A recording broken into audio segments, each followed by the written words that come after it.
chininita. Ingon man po si ma'am, nanay, nag-atuman po sa imo ha. Ingon ko nagkuan, nag-iulit na po chininita. Dali ra naglingkod diya sa kuan iyang gidaanan. Adto na po dito sa imo ha. Na si ma'am kayo, man po nakabantay po si ma'am kay nagtambong man sa mitin. Ang mga bata na man po diya sa balay kay naglaw sa baboy. Kubay, ug iyang maguwang. Maugyod ka nang gyud nagmamahas ako, gusto ko gyud matabangan ko gyud kininita.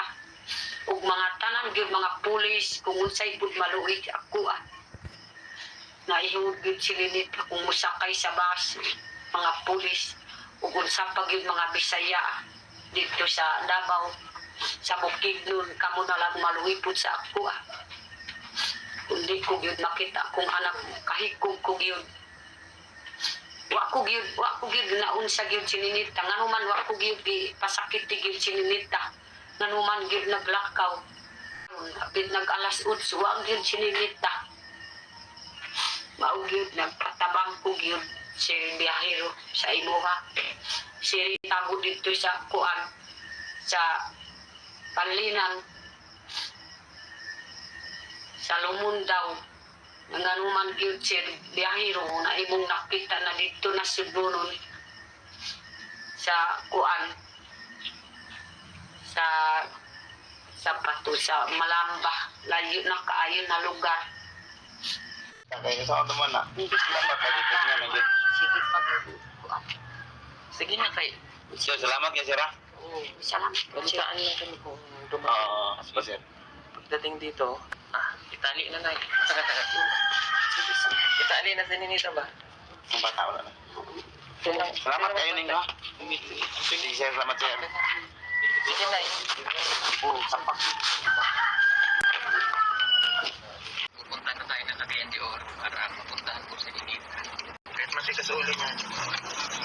Kung ikaw man ang ina, kung ikaw man ang ama, ganun din ang gagawin mo. Nung ako po'y nagtatrabaho pa, memorize ko yan. Nakain tayo sa pinakamasarap na manok na inihaw barbecue. Wow! Ano namin, sarap doon. Marami. So, kung abutan pa natin mamayang gabi. So, yan, nandito po kami sa pick up. Si Nanay Lola naman po doon sa... Ayan. Ayun, dumaan po muna kami dito sa... May San Fernando Bukidnon na kami. Kakain po muna kami. Si Nanay Lola. Hi! Medyo malayo-layo ang biyahe namin ngayon. Pakagayan de Oro. Time check. Alas 3. Bukod sa napakalayo na ito. Ang kabala. Ang isa sa mga tao. Ang sila aya. Sila... Ilang na daw sininita ha? Ano daw? Ilang na daw. Kuan lang. Sorry, pakulong maanak na. Yung ano niya, ito yung gamit niya na account yung boyfriend ni Nita.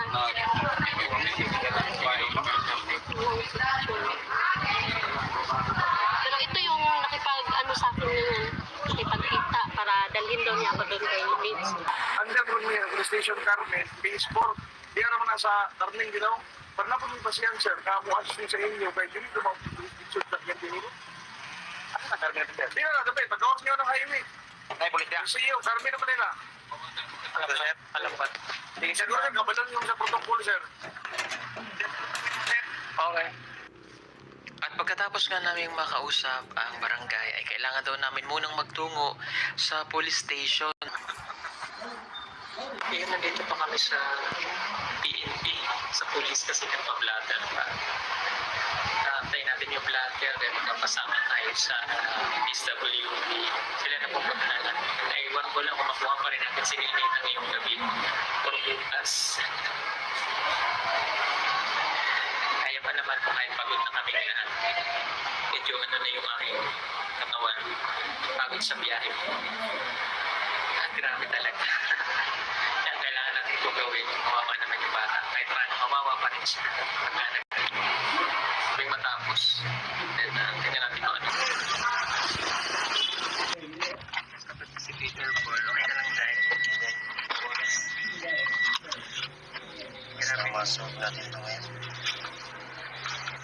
Wala lang, ano Oo. lang, pakanta mo nga Okay, inyo, oo. makakotag info. Sige, sige. Ano lang, Ano na lang, sir? Oo.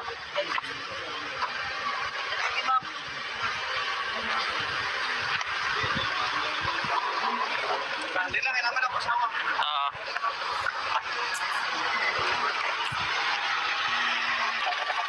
Kapag may PNP naman, May ano naman, Day. Ang kausapin lang para matakot siya ba? Oo. Yan, umalis na po kami para magtungo doon sa meeting place ng kontak ni Ma'am Aya na sinasabing magsasama sa kanya para mapuntahan si Ninita. At para nga makonvince ang lalaki na makikipagkita at masasamahan si Ma'am Aya, pinalabas na magbibigay ng allowance para kay Ninita at sasamahan papunta doon. Pero hindi nila alam na mayroon na tayong kasamang barangay na if ever na hindi maibigay si Ninita, ito na yung mga susunod na mangyayari. Kailangan natin magtapagoon ito. Okay, dito sila. At pagdating nga namin dito sa meeting place ay nakita agad ni Ma'am Aya na naroroon ang kausap niya na nakaitim na t-shirt at bumaba na rin ng barangay para masamahan si Ma'am Aya.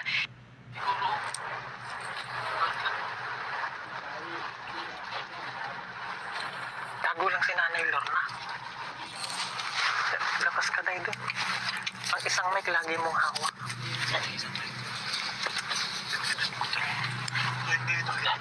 Yan nakaitim.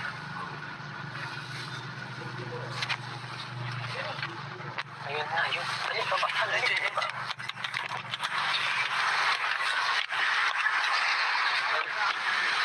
Puntahan mo na doon.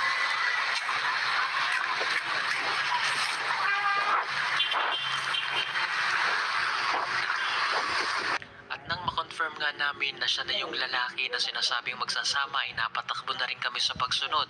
Kasunod ang barangay at si Ma'am Aya.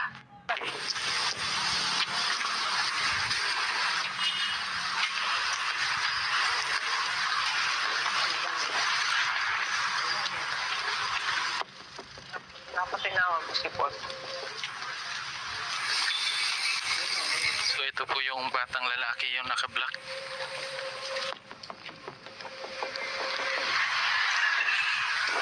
Nay, dito ka, Nay.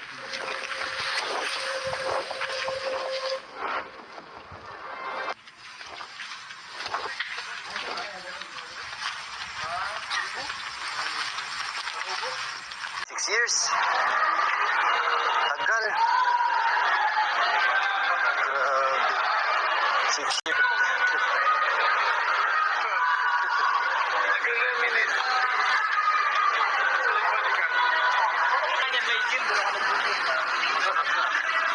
Sarap naman.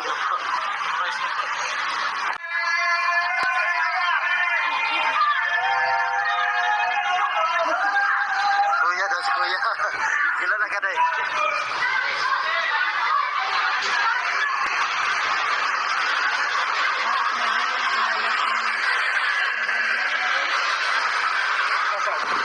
Ay!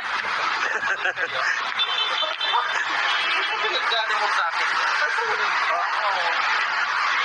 Lakad-lakad lang kami dito sa Cagayan. First time namin ni Ralph dito.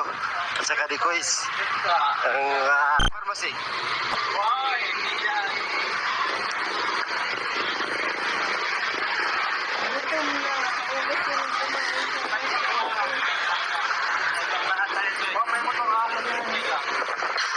Si Paborito ni Sir Paul dito sa Cagayan. Siki at saka RM. Dito sa LD. Lumang balat. Kain po. Picturean mo ng malinaw, Bin. Pakasan mo sa akin. Yan, parang nalibot na namin yung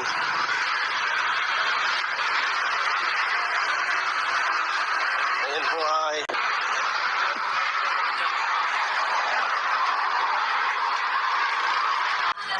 yun na lang din.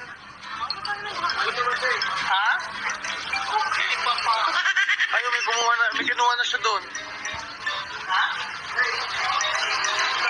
Ay, akin ito na lang. Thank you, papa.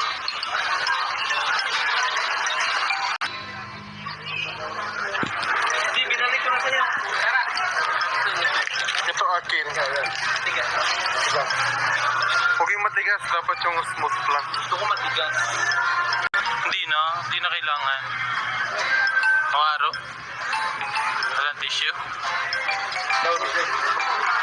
Alcohol? Meron man doon. Ito sana yung spray. Yung spray ba? Na alcohol. No? Yung spray na alcohol. Yan. Para hindi aksaya. Excuse po. Thank you so much. Na. So, abangan nyo na lang po sa... Wala si madam.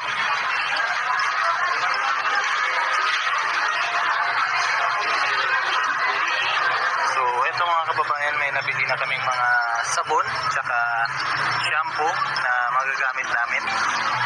Bibili naman kami ngayon ng mga damit namin para may maisuot.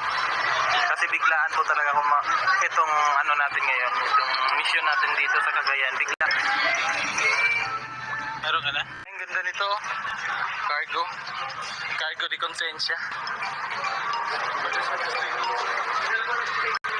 Minsan, 2 months ako. Tagal ko doon. 6 years. Tagal. Grabe. 6 years.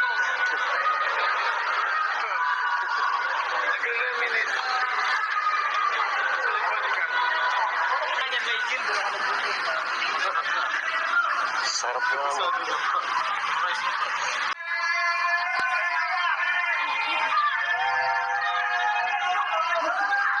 Kuya, das kuya. Kilala ka na eh.